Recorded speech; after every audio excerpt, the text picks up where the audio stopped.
What do you think? One more episode? Yes, of the Horror Guys. Yay! I'm Kevin. I'm Brian. We're going to talk about 5 movies we saw this week. We got some good ones and we got some okay ones. We got a mix this week. We don't have any real stinkers.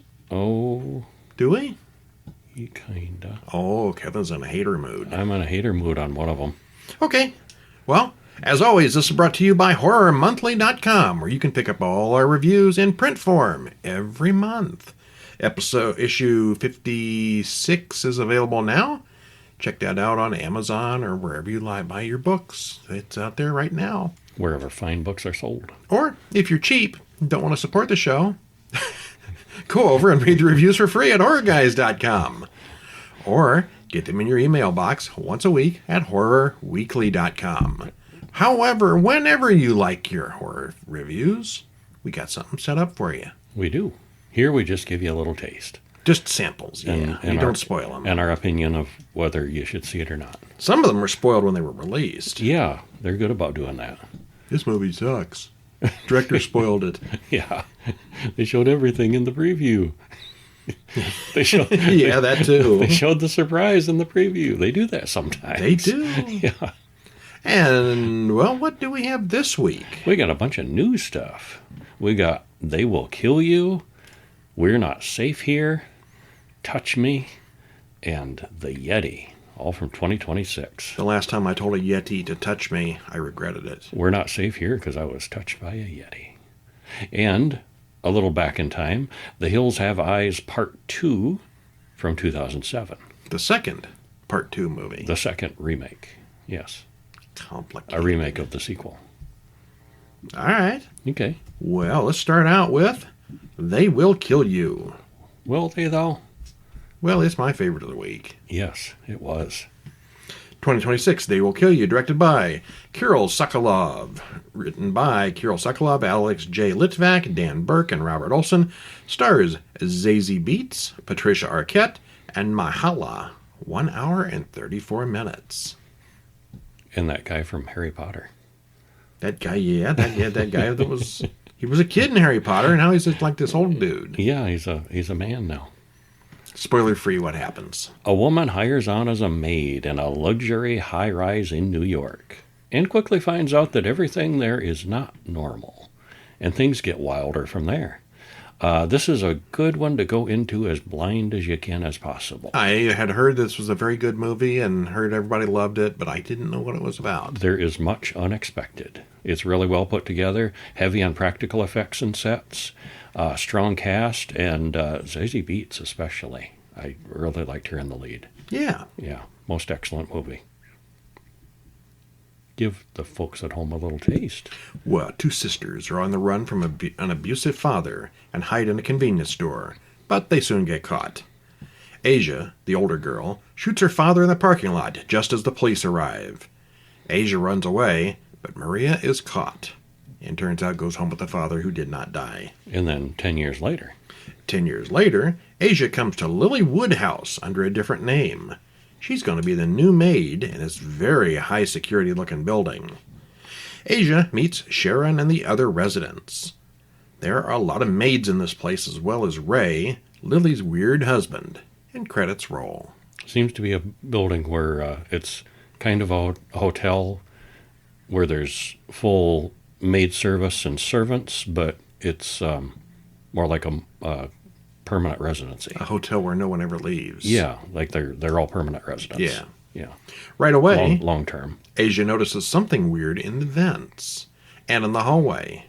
We then see that her room isn't as secure as she thinks it is, as a pig man sneaks in and licks her toes as she sleeps. Ew. Did not see that coming. No? He knocks out Asia and lets in others, the residents, all wearing pig masks. Well, the cultists, or whatever they are, aren't very good at this, and Asia came heavily armed. She is very good at this. Yeah. And we're going to stop right there, because as we said, blind as possible. Yep, absolutely. I like how many shots in this look like a video games. Uh-huh, yeah. Like a side view, side shooter as they're climbing up hallways and things like that.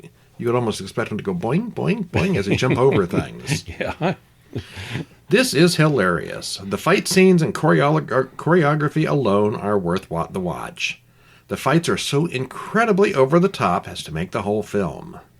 I've seen it compared to Kill Bill. I thought Kill Bill was incredibly boring. I did not like Kill Bill. Oh, I liked Kill Bill. Oh, it was all right once. But I could see a little I've bit never of watched it comparison again. there. Yeah. But this was a lot of fun. Easily my favorite of the week. Yeah. Me too. The violence is so over the top it crosses into humor. Yeah. And it's definitely a horror movie. Most excellent, and my favorite of the week too. Oh, the final battle at the end is a very video gamey also. Yeah, it is. With the final boss. Yeah, basically. All right, our next one is 2026's We're Not Safe Here. Directed and written by Solomon Gray, stars Haley McFarland, Sharmita Bhattacharya, and Margaret Wirtz. Hour and 33 minutes, trailer in the show notes. And this is the one I'm kind of hating on. I didn't enjoy this. I did not either. Yeah. No. Least favorite of the week. And I can't, you know. It started out interesting, but then it went on and on and on with what it was doing. Two women get together late at night, and one of them tells scary stories. After far too long a period of talk and minor jump scares, things get a little bit real. Maybe. The acting and all the technical aspects are good, but we both thought it was pretty drawn out and dull. Yeah, I did. You know any scary stories? And then the woman tells her scary story. Here's one that we we'll figure tell for an hour somebody else long. is going to tell a scary story, and it's just this one long drawn out story that we were told. And it does turn out there's a reason. Yeah. But by the time it had a payoff, I didn't care anymore. It was like watching a movie about a campfire story. Well, go on. All the technical aspects are good, and the cast fine. was good, but yeah, didn't like it. What happens? Well, we see shots of somebody with a bloody pillowcase over their head as credits roll. That's right there in the poster. Yep. Sarah and Nita talk about Nita's artist block. Later, Rachel calls and wants to come over. Rachel sees several men in bloody pillowcases banging on her car. We're all around you. Yep, one of them says that. Well, she goes in and admires Nita's many paintings. Saying nothing about the men in the pillowcases. No, she's got a lot of Nita has a lot of Nito art. Some that she's done her own, and you know, there's art all over the place. She explains about her dreams that keep her up at night. And this has been going on since she was little, she says. Rachel tells about her childhood friend Lily, who told her a story about a little girl 50 years ago who put a pillowcase over her mother's head and killed her. The girl claimed her friend in the closet made her do it. Lily also said that her dead grandma told her the story. And then Lily rode her bicycle to the house where the little girl did the killing. Well, Rachel stops the story, thinking she's hearing someone else in the house, but there's no one else there. All right, so we're being told a ghost story from 50 years ago or something like that. Yeah. And that's about it, pretty much. And the story goes on and on and on, and finally something happens. Rachel's story about Lily takes most of the film's runtime. It's like listening to someone telling a ghost story around a campfire. It's pretty cool in theory, but it goes on for far too long.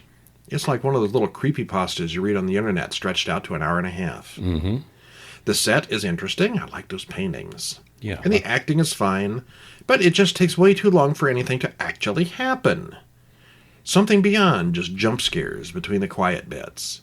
There's lots of those looking around quiet. What's going on? It's quiet. What's going on? Quiet. And bam, bam, bam, there's somebody at the door. Eek.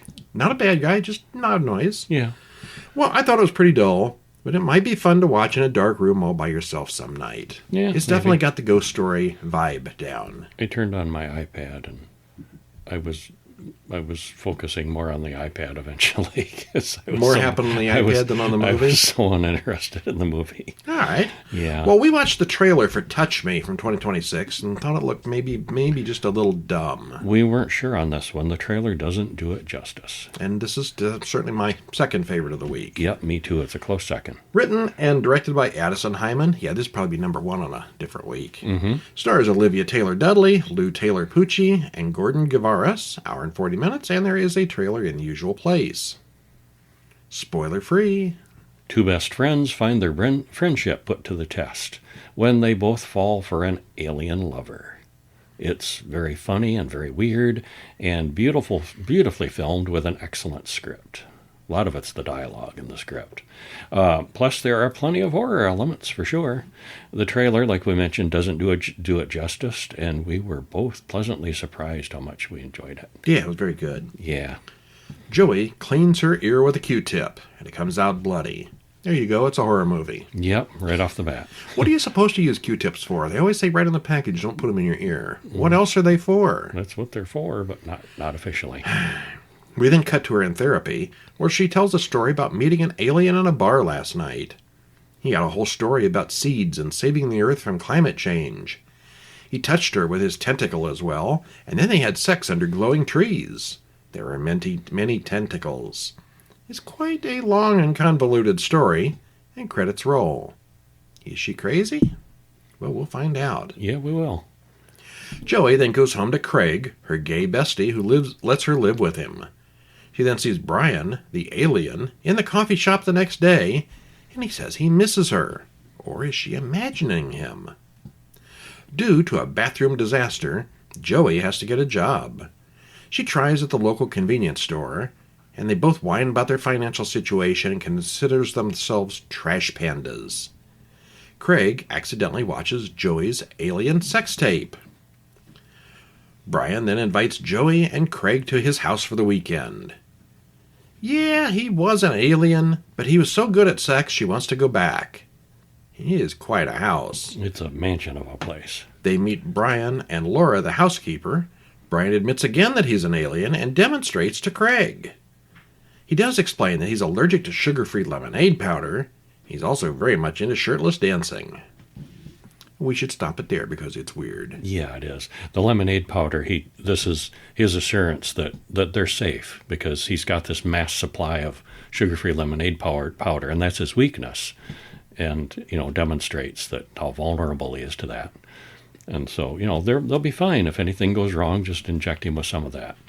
Sugar-free lemonade powder. Yeah. Okay. But the real question of this movie, are you ready for some cross-species intercourse? How often does that phrase come up? Quite often in this movie. There are numerous monologues and long stories told, which we said was boring in the previous movie, but it's not here. When it's done right, it's not. Yeah. The cinematography is very interesting with lots of cool shots and effects. I liked it. It's got a good mix of humor, grossness, and some weird ideas. Definitely a winner. Yeah, most excellent. It's weird and keeps your attention.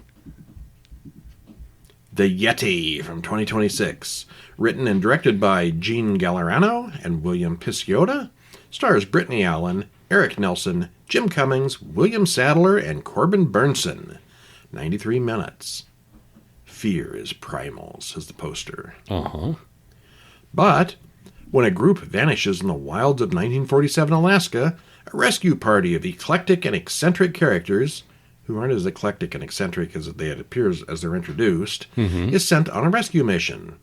The reason they disappeared, as you might guess from the title and poster, is a Yeti on a rampage. It has the look of studio work on sets and a lack of cold temperatures, but the effects are good with a strong cast. Well, the creature effects are good. Yeah, they were. Still, things did not come together for us. It felt like a missed opportunity that should have been better than it was. Yeah, it really should have. Yeah, this really, really screamed for some location shooting.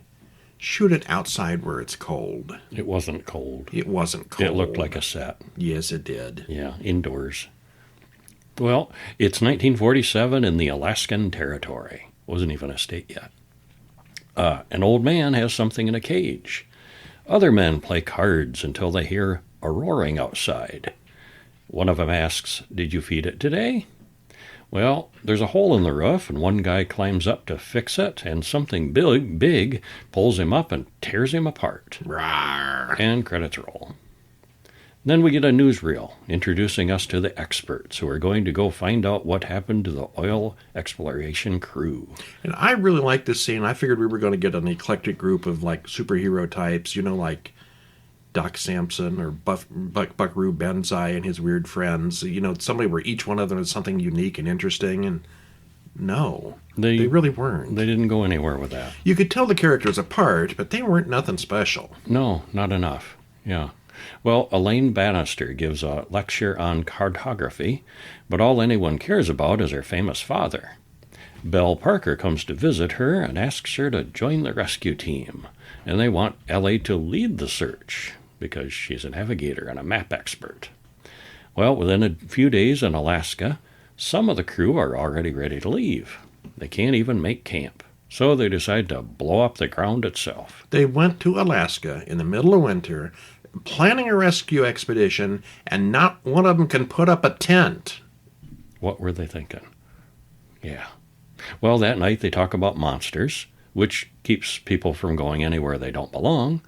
Dynamite Dan he brags about blowing stuff up before he goes out to pee, and that goes badly for him. If you're named Dynamite Dan, never go outside to pee. Yeah, especially when there's Yetis about.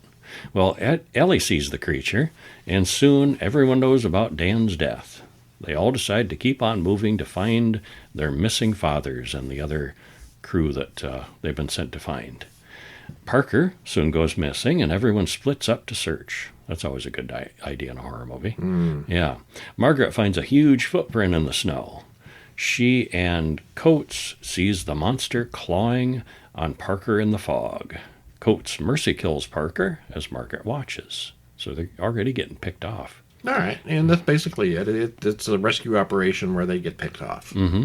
And they find the reason that those other folks were there, and of course they find a Yeti, and there's reasons for the Yeti. And there are some survivors from the previous thing that they run into. Things are kind of explained, and yeah, it was okay. The characters are all obviously old pulp novel hero types, each with distinctive in style and personalities. Or at least we were led to believe that in the opening scene. Mm-hmm. It's all very surreal and over the top in the way it's filmed. Like a live-action comic book almost. But it's also kind of odd and clunky. And dull. Yeah. The sets are all very weak. It never felt like actual cold Alaska to me, and no one's breath even fogged. I liked the style and the basic idea, but it was all too clean and polished. The editing left a lot to be desired. I think this one may have been a little more low budget than it really should have been. Fake plants, fake fog, fake snow. I bet the script was probably really good. It was fine. It just looked so cheap. It was fine. Good idea, flawed execution. Yeah, it was. Most disappointing of the week. Mm-hmm. And then we have The Hills Have Eyes 2 from 2007. Directed by Martin Weiss. Written by Wes Craven and Jonathan Craven. Stars Michael McMillan, Jessica Stroup, Jacob Vargas, and Flex Alexander. 97 minutes. And I'll go right on record right now. The original sequel, The Hills Have Eyes 2, from, 1979 or thereabouts. Somewhere in there. Was maybe one of the worst sequels we have ever seen. Yeah, that was not good. It was something like 65% reused footage because they had no money. It was terrible. And it had flashbacks from the point of view of the dog. Yeah, it was the same story told by the point of the view of the dog, which was... It was... Wow. It was much less entertaining than this was. This is a whole different... This is not a... The previous year's Hills Have Eyes remake... That was very close. Was a remake, and yeah, it was the same story told in an updated way. This is way completely different. new. Yeah, so if you saw the Hills Have Eyes Part 2 way back, this is way different. Yeah. Yeah. Spoiler-free. Well, it is set not long after the first movie released, the year before, and in the same desert area. And there's a group of National Guard troops who find out that the hills do still have eyes. And like we said, it's a remake. 1984 was the Hills Have Eyes Part 2. They could have done better. Yeah, and we both thought this was miles more entertaining. It's heavy on action with a high body count and lots of painful-looking injuries and deaths. Yeah, there is nothing particularly innovative about this one, but what we get is very well done. Mm-hmm. If you want a high-action, gory, good guys versus bad guys, this is for you. In the desert. Yeah. We open on a woman being tortured as the credits roll. Looks like she's been there a long time, and now she's giving birth. Her midwife leaves a lot to be desired, and the baby doesn't look so great either. She's killed as soon as the baby shows up. So we're using her to make babies. Mm-hmm. We're told that half the family in the first film escaped, and then the military started monitoring the area. Almost immediately, the radar feed shows more people than there should be, and then it goes dead.